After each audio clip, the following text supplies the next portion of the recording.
Hi అండి. అందరూ ఎలా ఉన్నారు? మేమైతే బాగున్నాం. మీరు కూడా బాగుండాలని కోరుకుంటున్నాను. ముందుకి ఈ సంవత్సరం డీఎస్సీ రాస్తున్న వాళ్ళందరికి ఆల్ ద బెస్ట్ అండి. అందరూ కూడా ఎగ్జామ్ బాగా రాయాలి. టెట్ కూడా బాగా రాసి ఉంటారు. నోటిఫికేషన్ కూడా ఇచ్చేస్తున్నారు కదండీ ఫస్ట్ వీక్‌లో. అందువల్ల కూడా బాగా చదువుకోండి. మనకి డిసెంబర్ ఫస్ట్ వీక్‌లో మనకి నోటిఫికేషను ఫస్ట్ వీక్‌లో గాని థర్డ్ వీక్‌లో గాని నోటిఫికేషన్ అనేది ఇవ్వడం జరుగుతుంది. 4 మంత్ గ్యాప్‌లోనే మనకి డిఎస్సి అనేది పెట్టడం జరుగుతుంది. అందువల్ల అందరూ కూడా బాగా చదువుకోండి. ఇప్పుడు టాపిక్ ఏంటంటే 6థ్ క్లాస్ తెలుగు టెక్స్ట్ బుక్ సంబంధించి లెసన్ వైజ్ చెప్తున్నానండి. ఇది 8వ వీడియో అనుకుంటా 6థ్ క్లాస్‌కి సంబంధించి వీడియోస్‌లో అదే తెలుగు టెక్స్ట్ బుక్ లెసన్‌కి సంబంధించి. ఇది లెసన్ వైజ్ చెప్తున్నాను 6థ్ క్లాసు. చాలా కంటెంట్ అనేది చాలా ఎక్కువండి. అందువల్ల లెసన్ వైజ్ చెప్తున్నాను. దీనికి ముందు third Telugu text book complete చేశాను. Fourth Telugu text book complete చేశాను. అలాగే 5థ్ క్లాస్ కూడా తెలుగు టెక్స్ట్ బుక్ కంప్లీట్ చేశాను. అవి ఒకే వీడియోలో చెప్పడం జరిగింది. ఎందుకంటే అవి చాలా చిన్నవండి. కంటెంట్ అనేది చాలా తక్కువగా ఉంటుంది. అందువల్ల ఒకే వీడియోలో చెప్పడం జరిగింది. థర్డ్ ఒక వీడియో చేశాను. ఫోర్త్‌కి ఒక వీడియో, 5థ్‌కి ఒక వీడియో చేశాను. కానీ 6థ్ క్లాస్ మాత్రం చాలా ఎక్కువ కంటెంట్ ఉంది. అందువల్ల దీనికి ఏం చేస్తున్నానంటే లెసన్ వైజ్ చెప్తున్నాను. ప్రతి లెసన్ దాని వెనక వచ్చే బిట్స్ అలా చెప్తున్నాను. గ్రామర్ పాయింట్ కూడా చెప్తున్నాను. ఇది అయిపోయాక పాత సిలబస్ కూడా కవర్ చేస్తానండి. అన్ని క్లాసులు కూడా థర్డ్, ఫోర్త్, ఫిఫ్త్, సిక్స్త్ కూడా పాత సిలబస్ కూడా కవర్ చేస్తున్నాను. అంటే దీనికి ముందు టెక్స్ట్ బుక్ అందులో కూడా మనకి బిట్స్ రావడం జరుగుతుంది. అందువల్ల 2 కూడా కవర్ చేస్తున్నాను. ఓకే అండి. వీడియో కానీ నచ్చితే లైక్ చేయండి, షేర్ చేయండి, సబ్స్క్రైబ్ చేయండి ఫ్రెండ్స్. కొన్ని వీడియోస్ నేను డిస్క్రిప్షన్‌లో పెడతాను.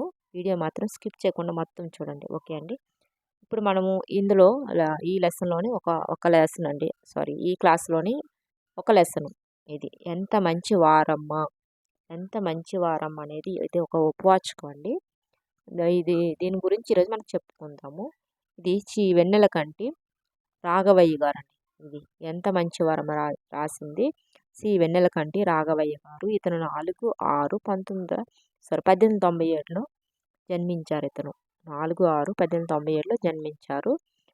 వెన్నెలకంటి రాఘవయ్య గారు యానాదులు, భారతదేశంలో ఆదివాసులు అనే పుస్తకాలను రచించారు. భారతదేశంలో ఆదివాసులు అనే పుస్తకాలను రచించారు యానాదులు కూడా. నెక్స్ట్ నెల్లూరు గాంధీగా పేరు పొందిన రాఘవయ్య గారు స్వతంత్ర సమరయోధులు, సంఘ సేవకులు, చరిత్రకారులు. ఎవరు? నెల్లూరు గాంధీగా పేరు పొందినారు. ఇతను ఎవరు? వెన్నెలకంటి రాఘవయ్య గారు నెల్లూరు గాంధీగా పేరు పొందారు. నెక్స్ట్ స్వాతంత్ర సమరంలో సహాయ నిరాకరణ ఉద్యమంలో పాల్గొని 21 నెలలు జైలు శిక్ష అనుభవించారు. ఎవరు? వెన్నెలకంటి రాఘవయ్య గారు. నెక్స్ట్ వీరిని 1973లో భారత ప్రభుత్వం పద్మభూషణ్ ఇచ్చి గౌరవించింది. ఇప్పుడు 1973లో 1973లో భారత ప్రభుత్వం పద్మభూషణ్ గౌరవం ఇచ్చింది వెన్నెలకంటి రాఘవయ్య గారికి. నెక్స్ట్ మనం చూసుకుంటే తెలుగులో అడవి పూలు, నాగులు, చెంచులు, సంచార జాతుల వంటి 10 పుస్తకాలు రాశారు. ఇవి అతని యొక్క పుస్తకాలండి. నెక్స్ట్ ప్రస్తుత పాఠ్యాంశం రాఘవయ్య గారి యానాదులనే పుస్తకం నుంచి సంక్షిప్తంగా తీసుకోబడిందండి.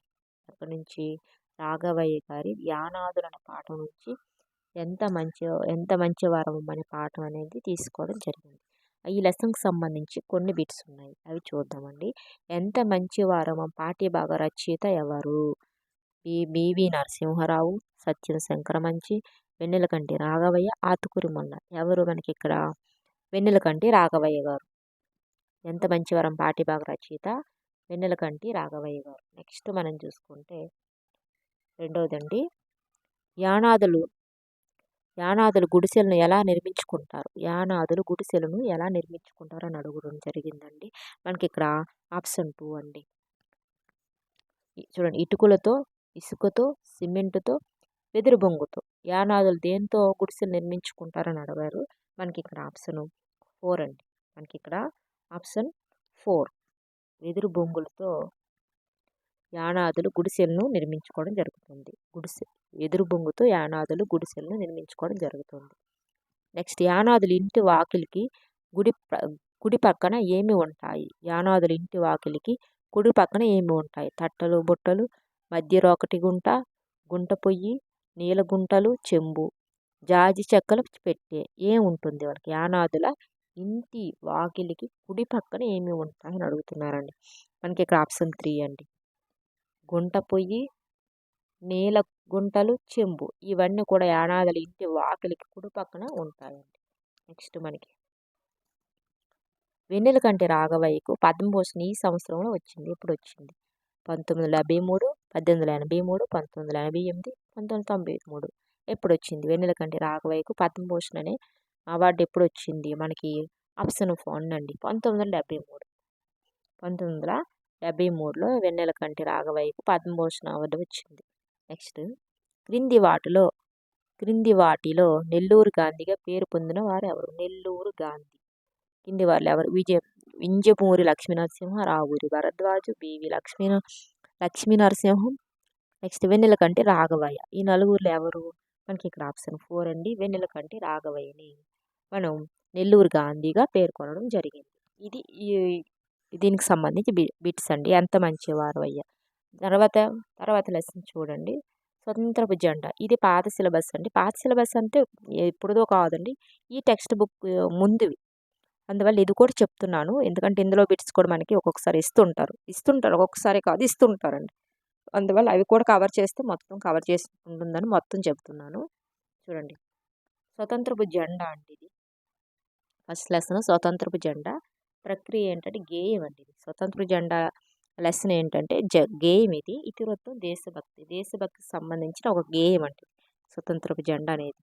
నెక్స్ట్ ఈ పాఠం కృష్ణశాస్త్రి గేయ సంపుటి నుంచి గ్రహించబడింది. ఎక్కడి నుంచి అండి?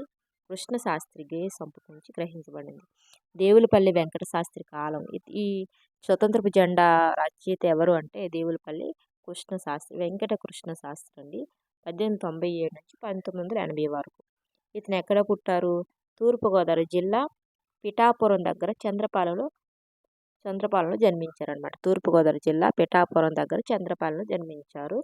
కృష్ణపక్షం, ఊర్వశి, సాహిత్య వ్యాసాలు, సినీ గేయాలు వీరి యొక్క రచనలండి.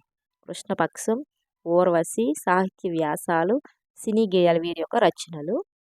కళాప్రపూర్ణ, పద్మభూషణ్ వీరి బిరుదులు. కళాప్రపూర్ణ, పద్మభూషణ్ వీరి యొక్క బిరుదులండి. ఎవరివి? దేవులపల్లి వెంకట కృష్ణ శాస్త్రివి. నెక్స్ట్ ఒక హల్లుకు అదే హల్లు ఒత్తుగా చేరితే దాన్ని ఏమంటామమ్మా? ద్విత్వక్షరం అంటాం. ఒక హల్లుకు అదే హల్లు చేరితే ద్విత్వక్షరం. ఒక హల్లుకు వేరొక హల్లు ఒత్తుగా చేరితే దాన్ని సంయుక్తాక్షరం. దా కింద దా ఒత్తు, మా కింద మా ఒత్తు, ఇలా చేరితే మన ఏమంటామో చెప్పండి? ద్విత్వక్షరం అంటాం. ఒక హల్లుకు అదే హల్లు చేరితే. అదే కా కింద లా ఒత్తు, తా ఒత్తు ఇలా చేరిందనుకో దాన్ని సంయుక్తాక్షరం అని అంటాము. ఈ లెసన్కి సంబంధించి బిట్స్ అండి ఇవి. ఈ ముందు మనం చెప్పుకున్నాం కదా, ఈ లెసన్కి సంబంధించి బిట్స్ ఇవి. బిట్స్ రూపంలో చెప్పడం జరుగుతుంది. ఫస్ట్ చూడండి, స్వాతంత్రపు జెండా అనే పాఠ్యభాగం దేవులపల్లి కృష్ణశాస్త్రి రచించిన ఈ గ్రంథంలో ఉంది. ఏ గ్రంథంలో ఉందండి? కొంచెం జలుబు చేస్తుంది, అందువల్ల కొంచెం ఇబ్బందిగా అవుతుంది, అందుకని వాయిస్ అలా వస్తుందండి. ఏమి ఇబ్బంది పడకండి. చూడండి, స్వాతంత్రపు జెండా అనే పాఠ్యభాగం దేవులపల్లి కృష్ణశాస్త్రి రచించిన ఈ గ్రంథంలో. ఏ గ్రంథం? శుక్లపక్షం, కృష్ణపక్షం, కృష్ణశాస్త్రి గేయ సంపుటి, కాహలి. ఇది దేంట్లో ఉన్నదండి? మనకి ఇక్కడ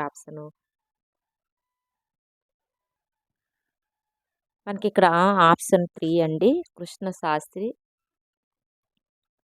గేయ సంపుటి నుంచి స్వతంత్రపు జెండా అనే పాఠం గ్రంథంలో ఉన్నదండి. నెక్స్ట్ చూడండి, దేవులపల్లి కృష్ణశాస్త్రి స్వగ్రామం ఏంటి? దేవులపల్లి కృష్ణశాస్త్రి స్వగ్రామం ఏంటి? ఇంద్రపాలెం, సూర్యనారాయణపురం, చంద్రపాలెం, కృష్ణాపురం.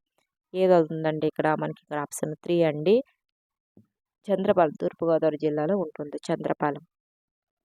నెక్స్ట్ దేవులపల్లి కృష్ణశాస్త్రి గారి కేంద్ర ప్రభుత్వం ఇచ్చిన బిరుదు ఏంటి? దేవులపల్లి కృష్ణశాస్త్రి గారికి కేంద్ర ప్రభుత్వం ఇచ్చిన బిరుదు ఏంటి? పద్మశ్రీ, పద్మవిభూషణ్, పద్మభూషణ్, భారతరత్న. ఏ బిరుదు ఇచ్చిందండి? మనకి ఇక్కడ ఆప్షన్ 3 అండి, పద్మభూషణ్. దేవులపల్లి కృష్ణశాస్త్రి గారి కేంద్ర ప్రభుత్వం ఇచ్చిన బిరుదు ఏంటి? పద్మభూషణ్. నెక్స్ట్ మనం చూసుకుంటే 4వది, కేలుపుచు తల ఊపుచు గాలి దారులంట. ఈ పాదం తర్వాత వచ్చే గేయ పాదాన్ని గుర్తించండి.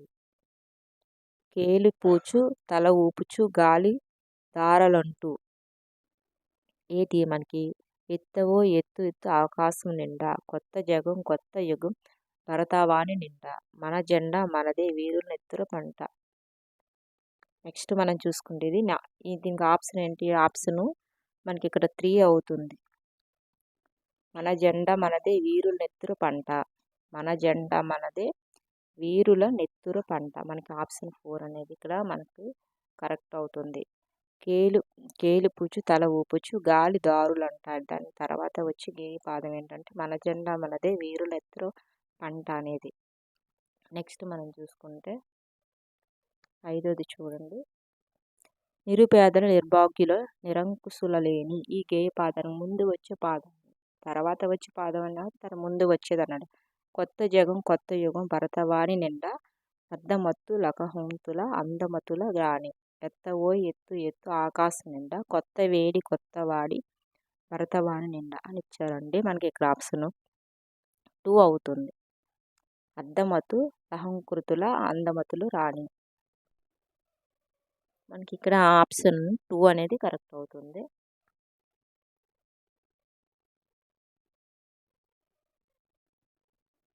నెక్స్ట్ కింది గేయ పద్య పాదాలు సరైన క్రమంలో అమర్చండి. కింది గేయ పద్య పాదాలు సరైన క్రమంలో అమర్చండి. ఒకటి చూడండి. కొత్త శాంతి కొత్త కాంతి భరతవాణి నిండా ఎత్తవో ఎత్తు ఎత్తు ఆకాశం నిండా కులం దాటి మతం దాటి కొద్దిగా గొప్ప దాటి సమభోగం సమభాగ్యం సమ సంస్కృతి నాటి అని అన్నారండి. మనం సరి చేస్తూ రాయాలి. మనం ఇక్కడ కరెక్ట్ చేయాలండి. తారుమారు చేసి ఇవ్వడం జరిగింది పద్య పాదాలను. మనకి ఇక్కడ ఏ ఇచ్చా చూడండి. ఆప్షన్ 4 ఇక్కడ కరెక్ట్ అవుతుంది. చూడండి, ఆప్షన్ 4 అనేది మనకి ఇక్కడ కరెక్ట్ అవుతుందండి. ఫస్ట్ది కులం దాటి మతం దాటి కొద్దిగా గొప్ప దాటి. నెక్స్ట్ ఈ అనేది 2 అవుతుంది. సమభోగం సమభాగ్యం సమ సంస్కృతి నాటి. నెక్స్ట్ అండి కొత్త శాంతి కొత్త కాంతి భరతవాణి నిండా. నెక్స్ట్ ఇది 3వది. 4వది ఏంటంటే అండి ఎత్తవో ఎత్తు ఎత్తు ఆకాశం నిండా. చూడండి, ఫస్ట్ ఒకసారి చదివేద్దాం. ఫస్ట్ది కులం దాటి మతం దాటి కొద్దిగా గొప్ప దాటి సమభోగం సమభాగ్యం సమ సంస్కృతి నాటి కొత్త శాంతి కొత్త కాంతి భరతవాణి నిండా ఎత్తవో ఎత్తు ఎత్తు ఆకాశం నిండా. ఇది మనకి కరెక్ట్ అయిన వరుస క్రమం అండి. నెక్స్ట్ 7వది చూసుకుంటే ఒక హల్లుకు అదే హల్లు ఒత్తిగా చేరితే ఏమవుతుంది? ఒక హల్లుకు అదే హల్లు ఒత్తిగా చేరితే మనకి ఏమవుతుంది అన్నారండి. సంయుక్తం సంశ్లేషం ద్విత్వం బిందువు ఏమవుతుంది? ఒక హల్లుకు అదే హల్లు చేరితే దాన్ని ద్విత్వం అంటామండి. ద్విత్వాక్షరం అని అంటాము. నెక్స్ట్ మనం చూసుకుంటే క్రింది వాటిలో వర్గాక్షరం కానిది. వర్గాక్షరం కానిది అన్నారండి. వ బ భ మ ఏంటి? పా యొక్క వర్గాక్షరం కానిది అన్నారండి. మనకి ఇక్కడ ఆప్షన్ 1 అండి. వా. క్రింది వాటిలో వర్గాక్షరం కానిది వా అండి. నెక్స్ట్ మనం 9వదండి. స్వతంత్రపు జెండా పాఠ్యభాగ ప్రక్రియ ఏంటి? స్వతంత్రపు జెండా పాఠ్యభాగ ప్రక్రియ ఏంటి? పద్యం, కేకథ, లేఖ, గేయం ఏంటి అడగడం జరిగిందండి. ఆప్షన్ 4 అండి, గేయం అండి. ఏంటండి? గేయం. స్వతంత్రపు జెండా అనేది గేయం. నెక్స్ట్ లాస్ట్ బిట్ అండి ఇది. స్వతంత్రపు జెండా పాఠ్యభాగంలోని ఇతివృత్తం ఏంటి? స్వతంత్ర జెండా పాఠ్యభాగంలోని ఇతివృత్తం ఏంటి అని అడుగుతున్నారండి. త్యాగబుద్ధి, పట్టణాభివృద్ధి, సంస్కృతి, దేశభక్తి ఏమవుతుందని అడుగుతున్నారండి. మనకి ఇక్కడ ఆప్షన్ 4 అండి, దేశభక్తి. స్వతంత్ర జెండా పాఠ్యభాగం ఇతివృత్తం ఏంటంటే దేశభక్తం. ఇవండి ఈరోజు సంబంధించి వీడియో అంటే మొత్తం చెప్పడం జరిగింది. రేపు మళ్ళీ వేరే లెసన్ చెప్పుకుందాం 6th క్లాస్ సంబంధించి. ఓకే అండి. వీడియో నచ్చితే లైక్ చేయండి, షేర్ చేయండి, సబ్స్క్రైబ్ చేయండి ఫ్రెండ్స్. చాలా ఇంపార్టెంట్ బిట్ చెప్పాను. కొన్ని వీడియోస్ నేను డిస్క్రిప్షన్లో పెడతాను, ఒకసారి చూసుకోండి. ఓకే అండి. Thank you.